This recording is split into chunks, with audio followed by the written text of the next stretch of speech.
Hey Aquarius, welcome to your February 2023 tarot reading. I am Kate Smithkors. I am a Reiki master and a tarot intuitive. So these are messages for the collective, for my Aquarius friends out there. And if you're looking for something more personal, you can schedule on crystallizewithkate.com.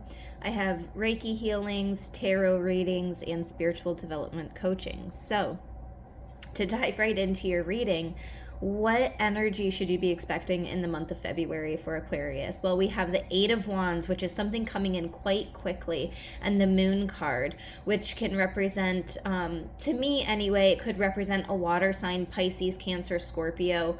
But more than that, it's something being revealed. And whatever's being revealed here in this month of February that you probably didn't know about before, you might have suspected it. Because I think that you have this like keen sense of awareness and you can kind of like sense what's going on even if you don't want to admit it to yourself. There's something coming to the surface. You're going to find out about it through maybe an email or a text or like word of mouth even. I don't know if you're going to find out about it directly from the source. But I'm feeling like there's communication coming in, something being revealed to you in the month of February, and it could be linked to a Cancer, Pisces, Scorpio, potentially. And then, honestly, from the bottom of the Moon card, transitioning over to the Star card, it kind of looks like that body of water is carrying over. So this could be directing your, directly impacting your life or your loved ones. And with the star card to me, like, she's pouring water from a jug. Aquarius is the water bearer, right? So this is your card representing you. I feel like there's going to be a lot of eyes on you, like maybe a lot of people watching what you're doing, what moves you're making. But I think that a lot of people are going to be honoring you and recognizing your strengths and your gifts and how wonderful you really are. The little, I call it a dodo bird. It's really not, but it's the bird that's on the tree in the right hand corner of the card. It's actually far simpler if I just point to it. So this right there, that bird is standing out. So there could be a message from spirit coming for you. When I think of like a bird and a messenger bird, I think of, messages from spirit, messages from your angels, your loved ones. And the star card can be like a guardian angel that's looking over you. So if there is a loved one that has passed that you've been thinking about a lot lately, this is the sign that they're here with you. They are thinking of you. I'm almost getting like mother or grandmother type of figure, but, take it as it's resonating for you.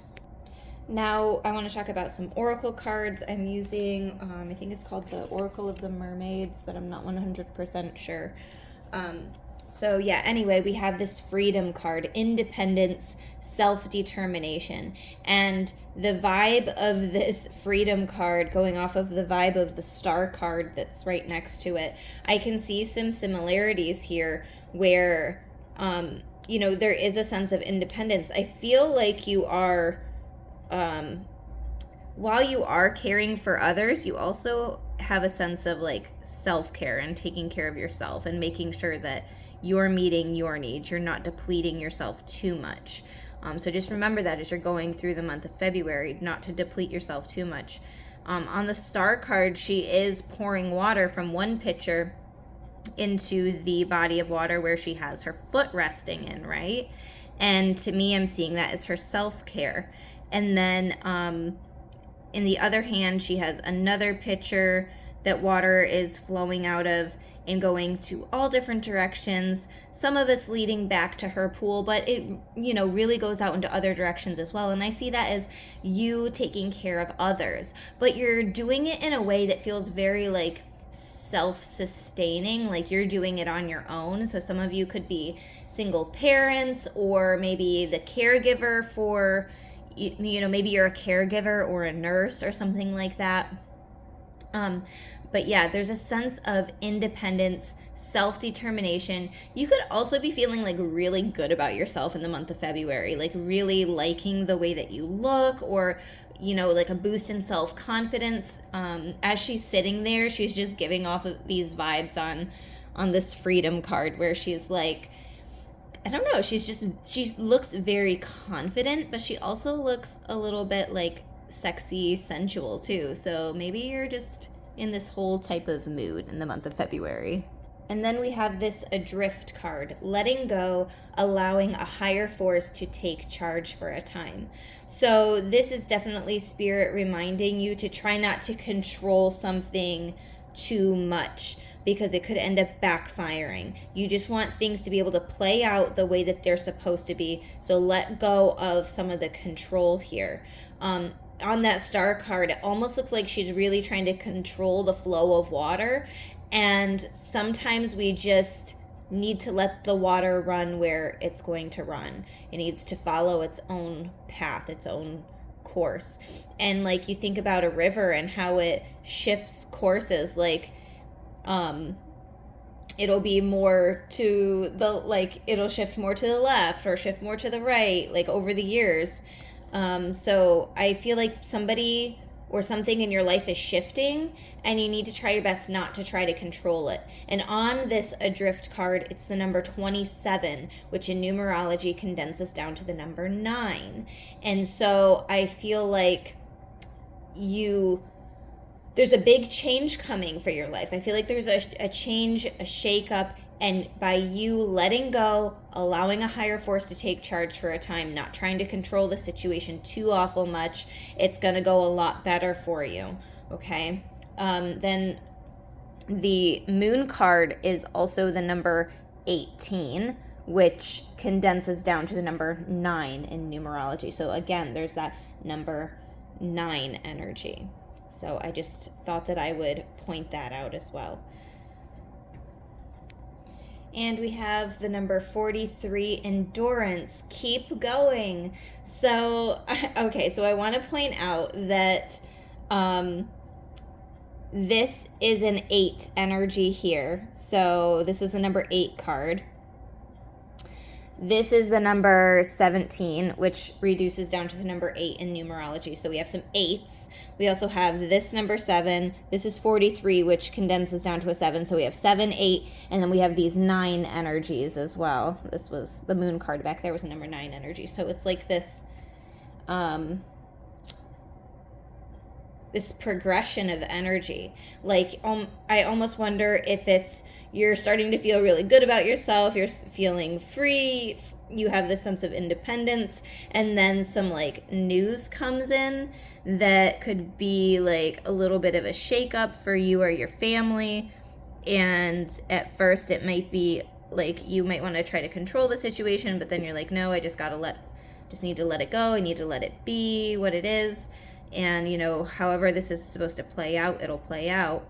And then you get to the number 9 energy, and it's like, okay, this is actually fairly life-changing. This is, leading to something different than what maybe life has looked like for you over the past maybe year or so.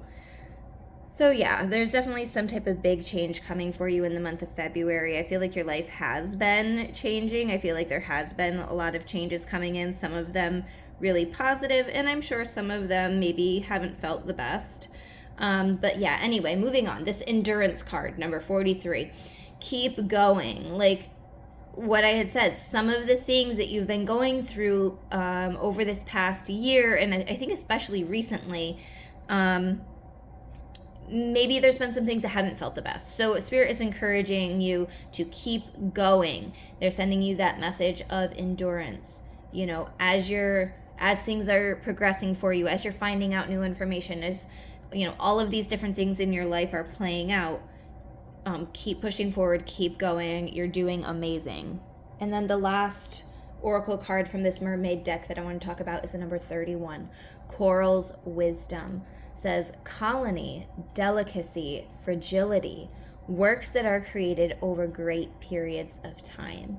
So you might be normally strong-willed or very strong and independent and determined, but because of what is going on in your life, or maybe even it's past wounds resurfacing, something coming up about the past that, you know, you had pushed down for a long time. That could be that Eight of Wands into the Moon card energy that we have behind here.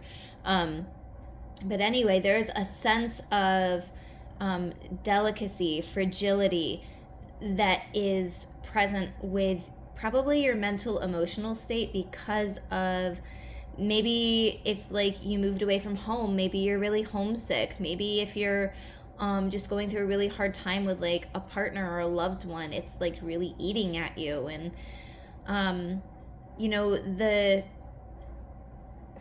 cards down here that mentioned independence and then adrift, you might need to separate yourself from people for a little while when you're in this state of delicacy and fragility, so that you can Spirit's telling me, so that you can get your shit together. and that's almost the way that you're like talking to yourself. I'm actually getting the image of the Queen of Swords. She's very vocal, a little bit blunt sometimes, and that's kind of how you talk to yourself at times. So that just made me giggle a little bit. But yeah, works that are created over great periods of time. This might not be easy now. It might feel like this is a really long process, but it's going to be worth the wait. Whatever this process is that's happening in your life, it's going to be worth the wait. It's going to be worth the effort that you're putting in at this time. And then we have the Ace of Wands and the Four of Wands. So I feel like some of you maybe recently celebrated a birthday or an anniversary or something like that. The Four of Wands is a bigger celebration. It's not like, oh, I'm just, you know, I got a free coffee at Dunkin' or something, you know. This is like, oh, it was like your birthday, or it was an anniversary, or maybe it was somebody else's birthday, but you went to their party and you had a really good time, you know. That's the energy of the Four of Wands. So this could be something that just recently happened and you're still feeling pretty good from it. Or it could be something that's happening in the month of February. I absolutely love these two doves that are flying above that. So if, you know, again, there's this like bird correlation that I'm really, that's really standing out right now. And so you could be having a message from, again, an angel, ancestor, or something like that. And it could even be a couple. It could be like grandmother, grandfather, mother, father, you know, something like that. So I wanted to point that out. And then also for the incoming energy of February, we have that Ace of Wands. So there could be an opportunity coming in for you to where I think that you're going to say yes to something or do something that maybe you hadn't planned on doing. Like, I feel like this was a little bit spontaneous. Somebody might ask you, hey, do you want to, like, take a day trip to this place with me? And you're like, yeah, actually, that sounds like a really great idea. So that might be something that you decide to do, is take a spontaneous trip somewhere, or just say yes to something that you maybe wouldn't have in the past. And now to wrap up the messages, I have a couple oracle cards. I actually have 3. I have another one in my hands here, but it won't fit on the screen how I like. So we're going to talk about these 2 first. You're not for everyone. Embrace your weirdness. Face your true north. So this is saying not everybody's going to like you, and that's okay. We don't have to worry about everybody liking us. We just have to like us, right? So that's spirit reminder for you in February, that if you're meeting people and you're like, I'm just not jiving with these people, I want them to like me, but I don't know. It doesn't matter. You're not for everyone. So just be true to you. Embrace your weirdness. Face your true north. I love that. And then we also have big picture thinking, Pleiades energy, visionary, inspired ideas. So that could be linking up with the Ace of Wands that we have behind there. You could have some inspired ideas coming in where you're like, yes, I'm gonna walk through this doorway. I'm gonna make this vision that I have in my head happen. And then we have I'm sorry, defenselessness, righting past wrongs, uprooting. So you might be doing some deep diving in the month of February where you're choosing to forgive yourself, forgive others. Somebody might be trying to right a past wrong in your life. And with that word uprooting, you might actually be choosing to forgive them. Because when we uproot a plant, when we're ready to repot it, we essentially uproot this plant so that we can put it into this new one that has more nutrients and more room to grow. And I feel like some of you might be through either saying I'm sorry or potentially forgiving somebody. It's kind of like starting fresh. So hopefully these messages resonate, and I will see you in another video. Also, if they did resonate, don't forget to hit the like button, comment below, or subscribe to my channel, hit the bell for notifications, all of the above. Love you guys so much. See you later.